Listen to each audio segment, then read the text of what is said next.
यह कहानी है एक ऐसे गांव की जहां लोग भगवान और आस्था में डूबे रहते थे। लेकिन इसी आस्था का फायदा उठाने वाला एक चालाक पंडित अपनी हवस को धर्म का चोला पहनाकर औरतों की मासूमियत को रौंद रहा था। उसकी मुस्कान में मिठास थी, शब्दों में झूठी भक्ति और आंखों में खतरनाक चमक। लोग उसे संत, ज्ञानी और भगवान का दूत मानते थे, लेकिन असल में वह औरतों की कमजोरियों को पहचानकर उनकी भावनाओं का शिकार करता था। उसकी कहानी इतनी भयावह है कि सुनकर आपके रोंगटे खड़े हो जाएंगे। गांव में एक लड़की थी जो न सिर्फ हिम्मत की मिसाल बनी, बल्कि उसने इस पंडित के नकली चेहरे को उजागर करने का साहस किया। यह सिर्फ एक लड़की की जीत नहीं, बल्कि उन सभी औरतों की जीत थी जो वर्षों से डर और अंधविश्वास के साए में जी रही थी। आज मैं आपको लेकर चल रहा हूं उसी गांव, उसी बरसाती रात और उस डरावनी कहानी में, जहां आस्था के नाम पर छुपी थी हवस की साजिश और एक लड़की ने उस साजिश को चीरकर सच्चाई उजागर कर दी। बरसात की बूंदों ने उस रात गांव की मिट्टी को भीगे हुए सन्नाटे में बदल दिया था। आसमान में बिजली की चमक किसी खंजर की तरह धरती को चीरती लग रही थी। इस गांव का नाम था सत्यपुर। यह गांव अपनी शांति और भक्ति के लिए दूर दूर तक मशहूर था। गांव के बीचों बीच एक पुराना मंदिर था जो भगवान शिव का प्राचीन स्थान माना जाता था। हर सोमवार को गांव वाले इस मंदिर में इकट्ठा होकर पूजा करते, आरती गाते और पंडित के चरण छूते। इस मंदिर की देखभाल करता था पंडित हरि नारायण। उम्र लगभग 72 साल, लंबा चौड़ा शरीर, सफेद दाढ़ी और माथे पर बड़ी सी चंदन की तिलक रेखा। बाहर से देखने पर वह एक धार्मिक और ज्ञानी पुरुष लगता था। उसकी बातों में इतनी मधुरता थी कि लोग बिना सोचे उस पर भरोसा कर लेते। महिलाएं तो खास तौर पर उसके जादुई प्रसाद की दीवानी थी। वह कहता, बेटी यह प्रसाद खाओ, तुम्हारे सारे दुख दूर हो जाएंगे, पति का प्यार बढ़ेगा, संतान सुख मिलेगा। लेकिन सच्चाई कुछ और थी। हरिनारायण के मन में भक्ति नहीं, बल्कि हवस का अंधेरा भरा था। वह औरतों को मंदिर के पीछे बने छोटे कमरे में बुलाता, कहता कि रात की विशेष पूजा से उनके सारे संकट दूर हो जाएंगे। गांव में कभी किसी ने उसकी चाल पर सवाल नहीं उठाया, क्योंकि उसका चेहरा भक्ति की नकली रोशनी में छिपा था। इसी गांव में रहती थी किरण। उम्र 19 साल, सांवला रंग, बड़ी बड़ी आंखें और उनमें चमकती हिम्मत। उसके पिता गोविंद राम एक गरीब किसान थे। खेतों में दिन रात मेहनत करके जैसे तैसे घर का खर्च निकालते। लेकिन किस्मत ने उसका कॉलेज जाने का सपना अधूरा छोड़ दिया। किरण की जिंदगी में एक ही सुकून था, राहुल, जो गांव में किराने की दुकान चलाता था, मेहनती और ईमानदार लड़का था। उनकी मुलाकात खेतों के रास्ते में, कभी तालाब किनारे या गांव के पुराने पीपल के पेड़ के पास होती। दोनों का प्यार गांव की सीमाओं में छुपा रहता, लेकिन दिल की गहराई में ये रिश्ता एक वादा बन चुका था। समस्या ये थी कि गोविंद राम इस रिश्ते के खिलाफ थे। उनका सपना था कि किरण की शादी किसी अमीर घराने में हो, जिससे उनकी गरीबी दूर हो सके। किरण, तू समझ क्यों नहीं रही? राहुल भला लड़का है, लेकिन उसका घर भी गरीब है। इस शादी से हमारा क्या भला होगा? किरण बस चुप हो जाती। एक दिन किरण की मां सीता ने उससे कहा, बेटी क्यों ना तू पंडित हरिनारायण के पास जाए। लोग कहते हैं उसका प्रसाद चमत्कारी है। वह तेरे और राहुल के रिश्ते में भी कोई राह निकाल सकता है। किरण ने चौंक कर मां को देखा। मां, मुझे उस पंडित पर भरोसा नहीं। गांव में उसके बारे में अजीब बातें सुनने को मिलती है। सीता ने डांटते हुए कहा, बेटी लोग तो हर किसी के बारे में बोलते हैं, लेकिन तू कोशिश करके देख। किरण मन ही मन परेशान थी। उसे याद आया कि कुछ महिलाएं जो हरिनारायण के पास गई थी, बाद में उनका चेहरा बुझा बुझा सा हो गया था। किसी ने खुलकर कुछ नहीं कहा, लेकिन हवा में एक अजीब डर घुला हुआ था। बरसात की तेज बूंदें गांव को धो रही थी। उसी दिन किरण ने नीला सलवार सूट पहना और मंदिर की ओर चल दी। उसके दिल की धड़कन तेज थी। मंदिर के पास पंडित हरिनारायण अपने कमरे में बैठा था। उसने किरण को देखते ही मुस्कुराते हुए कहा, आओ बेटी, किस बात की चिंता है? उसकी आवाज में नकली मिठास थी।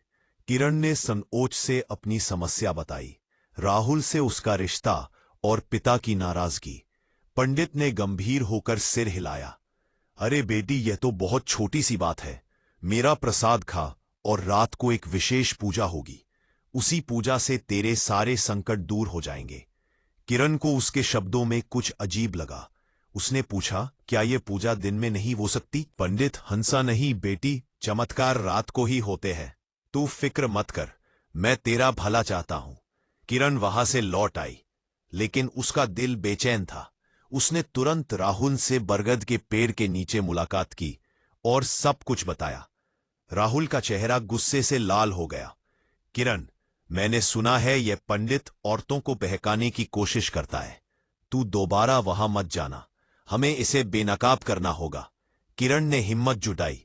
राहुल, अगर हम इसे रोकेंगे नहीं तो यह औरतों का शोषण करता रहेगा। हमें एक योजना बनानी होगी। राहुल ने अपने दो दोस्तों विजय और कृष्णा को साथ लिया। उन्होंने तय किया कि किरण अगली रात पंडित के कमरे में जाएगी, लेकिन इस बार वह अकेली नहीं होगी। राहुल और उसके दोस्त मंदिर के पास छुपकर बैठेंगे। बरसात अब भी जारी थी। हवा में अंधेरा और डर का साया था। किरण ने लाल रंग की पुरानी साड़ी पहनी और चुपके से मंदिर की ओर बढ़ी। कमरे में पंडित हरिनारायण एक दीपक जलाकर बैठा था। उसने मुस्कुराकर कहा, आ गई बेटी, आज तेरे सारे दुख दूर हो जाएंगे। पंडित ने पूजा शुरू की, मंत्र पढ़े और फिर धीरे से उसके पास आकर बोला, अब तुझे इस प्रसाद को ग्रहण करना होगा। यह प्रसाद केवल मेरे हाथों से ही असर करेगा। किरण ने महसूस किया कि उसकी नीयत साफ नहीं। वह धीरे धीरे करीब आने लगा और उसके हाथ को छूने की कोशिश की। उसी क्षण किरण ने जोर से चिल्लाया, यह क्या कर रहे हो पंडित जी? अभी राहुल, विजय और कृष्णा कमरे में घुस आए। पंडित घबरा गया। उसने भागने की कोशिश की, लेकिन विजय ने उसका हाथ पकड़ लिया। तू भक्ति का धंधा कर रहा था, औरतों को धोखा दे रहा था, राहुल ने गुस्से में कहा। किरण ने सबके सामने बताया कि कैसे वह औरतों की आस्था का फायदा उठाता है। गांव के कुछ लोग भी शोर सुनकर वहां आ गए। पंडित हरिनारायण की असलियत गांव वालों ने पंचायत बुलाई। पंडित हरिनारायण को सख्त फटकार लगाई गई और गांव से भगा दिया गया। किरण की हिम्मत की चर्चा पूरे गांव में होने लगी। गोविंद राम ने भी महसूस किया कि उनकी बेटी ने सही काम किया है। उन्होंने आखिरकार राहुल और किरण की शादी के लिए हाँ कर दी। कुछ महीनों बाद राहुल और किरण की शादी बड़े धूमधाम से हुई। राहुल ने शादी के दिन किरण के हाथ में एक चांदी का कंगन पहनाया और कहा, यह हमारी सच्ची मोहब्बत का बंधन है, ना कि किसी पंडित का झूठा आशीर्वाद। किरण ने गांव की औरतों को सिखाना शुरू किया कि असली आस्था डर में नहीं बल्कि खुद की हिम्मत में है। लेकिन कहानी यहीं खत्म नहीं हुई। हरिनारायण की आंखों में बदले की आग थी। उसने कसम खाई थी कि वह लौटेगा और इस बार ऐसी चाल चलेगा कि कोई उसे पहचान भी ना पाए। पंडित हरिनारायण की आंखों में बदले की आग सुलग रही थी। गांव से भगाए जाने के बाद वह कई महीनों तक उधर उधर भटकता रहा। उसकी उम्र भले 72 साल थी, लेकिन दिमाग अब भी चालाक और खतरनाक था। उसने सोचा, किरण और राहुल ने मुझे बेनकाब कर गांव से निकाला, लेकिन मैं लौटकर ऐसा खेल खेलूंगा कि कोई मेरी पहचान ना कर पाएगा। मैं इस गांव की औरतों को फिर से अपने जाल में फंसाऊंगा। करीब 1 साल बाद गांव के पास ही जंगल किनारे एक छोटे आश्रम में एक नया संत आया। उसका नाम था पंडित वेदानंद। उसके चेहरे पर मोटी दाढ़ी थी, आंखों पर चश्मा और माथे पर बड़ी सी चंदन की रेखा। वह कहता, मैं बनारस से आया हूं। मेरे गुरुदेव ने मुझे शक्ति दी है जिससे मैं लोगों के दुख दूर कर सकता हूं। गांव की महिलाएं उसकी ओर खींचने लगीं। उसकी मधुर बातों में वही मिठास थी जो कभी हरिनारायण के शब्दों में थी। बेटी, यह प्रसाद खा, तुम्हारे पति का प्यार वापस आएगा। रात को एक विशेष जब यह खबर किरण तक पहुंची, उसका दिल धड़क उठा। राहुल, मुझे शक है कि यह वही हरिनारायण है। उसने अपना नाम और चेहरा बदल लिया है। राहुल ने कहा, किरण, हमें बिना सबूत के इसी पर उंगली नहीं उठानी चाहिए। पहले जांच करते हैं। किरण की बचपन की दोस्त प्रीति गांव की सबसे समझदार और बहादुर लड़की थी। प्रीति ने कहा, किरण, मैं उससे मिलने जाऊंगी। देखते हैं उसकी बातों में क्या चाल है। अगले दिन प्रीति ने एक सादी साड़ी पहनी, माथे पर सिंदूर की हल्की रेखा लगाई और रोते रोते वेदानंद के आश्रम में पहुंची। पंडित जी, मेरे पति मुझसे नाराज रहते हैं, क्या आप मेरी मदद कर सकते हैं? वेदानंद ने उसे ध्यान से देखा, फिर एक कटोरे में प्रसाद देते हुए बोला, बेटी, तेरे दुख अब खत्म हो जाएंगे, लेकिन इसके लिए रात को एक विशेष पूजा होगी। उस पूजा में तुझे अकेले आना होगा। प्रीति ने तुरंत यह बात किरण को बताई। किरण, यह हरिनारायण ही है। उसकी चालाक नजरें वही पुरानी लग रही हैं। किरण का शक अब यकीन में बदल चुका था। किरण ने एक योजना बनाई। आज रात हम उसे हाथों पकड़ेंगे। मैं खुद वहां जाऊंगी। तुम और राहुल छुपे रहना। गांव के 2-3 लोग भी साथ होंगे। राहुल ने पहले मना किया, किरण, यह खतरनाक हो सकता है। लेकिन किरण ने कहा, अगर हम इसे रोकेंगे नहीं तो औरतें इसकी शिकार होंगी। रात का समय था। बारिश की बूंदें लगातार गिर रही थीं। किरण ने एक पुरानी साड़ी पहनी और चेहरे पर घूंघट डाला। वह वेदानंद के आश्रम पहुंची। अंदर अगरबत्तियों की खुशबू थी और दिए की मंद रोशनी। वेदानंद ने मुस्कुराकर कहा, आ गई बेटी, आज तेरी किस्मत बदल जाएगी। वह पूजा के नाम पर कुछ मंत्र पढ़ने लगा, फिर धीरे धीरे किरण की ओर बढ़ा। अब तुझे यह प्रसाद मेरे हाथों से लेना होगा। जैसे ही वह करीब आया, किरण ने अचानक घूंघट हटाया और जोर से बोली, पहचाना मुझे? मैं किरण हूं, वही लड़की जिसने तुझे गांव से निकाला था। वेदानंद का चेहरा पीला पड़ गया। उसने भागने की कोशिश की, लेकिन उसी वक्त राहुल, प्रीति और कृष्णा कमरे में घुस आए। आज तेरी सच्चाई सबके सामने आएगी, राहुल ने कहा। गांव के लोग शोर सुनकर इकट्ठा हो गए। जब उन्होंने वेदानंद की नकली दाढ़ी खींची तो नीचे हरिनारायण का असली चेहरा था। गांव वाले गुस्से से फट पड़े। इसने फिर हमारी आस्था का मजाक उड़ाया है, अब इसे पुलिस के हवाले किया जाएगा।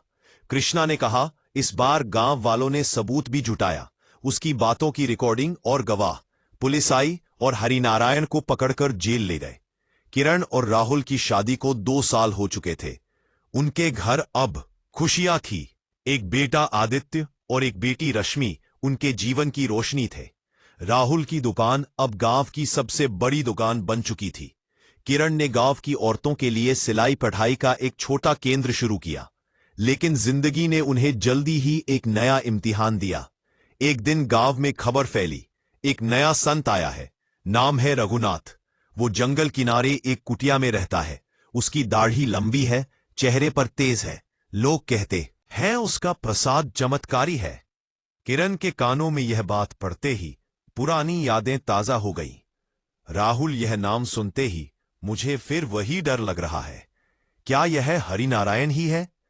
राहुल ने मुस्कुराकर कहा, किरण, हर बार हर पंडित पर शक मत कर, लेकिन ठीक है, हम जांच करेंगे। किरण ने इस बार अपनी भाभी रमा को भेजा। रमा गांव की सबसे बोल्ड औरत थी। रमा ने एक दिन साधारण कपड़े पहनकर रघुनाथ की कुटिया में कदम रखा। संत जी, मेरे घर में कला हो रही है, क्या आप मेरी मदद कर सकते हैं? रघुनाथ ने वही पुरानी चाल चली, बेटी, प्रसाद लो और रात को अकेले पूजा करने आना, तभी असर होगा। रमा ने यह बात आकर किरण को बताई। किरण ने गहरी सांस लेते हुए कहा, यह वही हरिनारायण है। तीसरी बार नई शक्ल और नया नाम लेकर आया है। अब इसे सजा मिलनी ही चाहिए। किरण ने इस बार गांव के सभी बड़े बुजुर्गों को साथ लिया। उसने पंचायत बुलाकर सबको चेतावनी दी कि रघुनाथ की असलियत सामने आएगी। आज दोपहर हम सब उसकी पूजा में जाएंगे और देखेंगे कि उसका चेहरा कैसा है।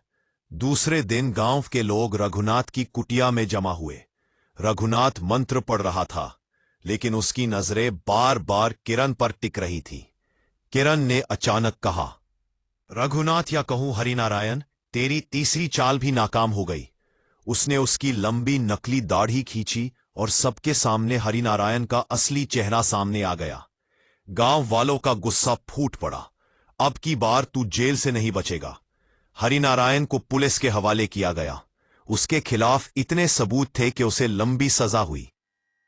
किरण और राहुल ने गांव की औरतों को एक बात सिखाई, कोई भी प्रसाद, कोई भी चमत्कार असली नहीं।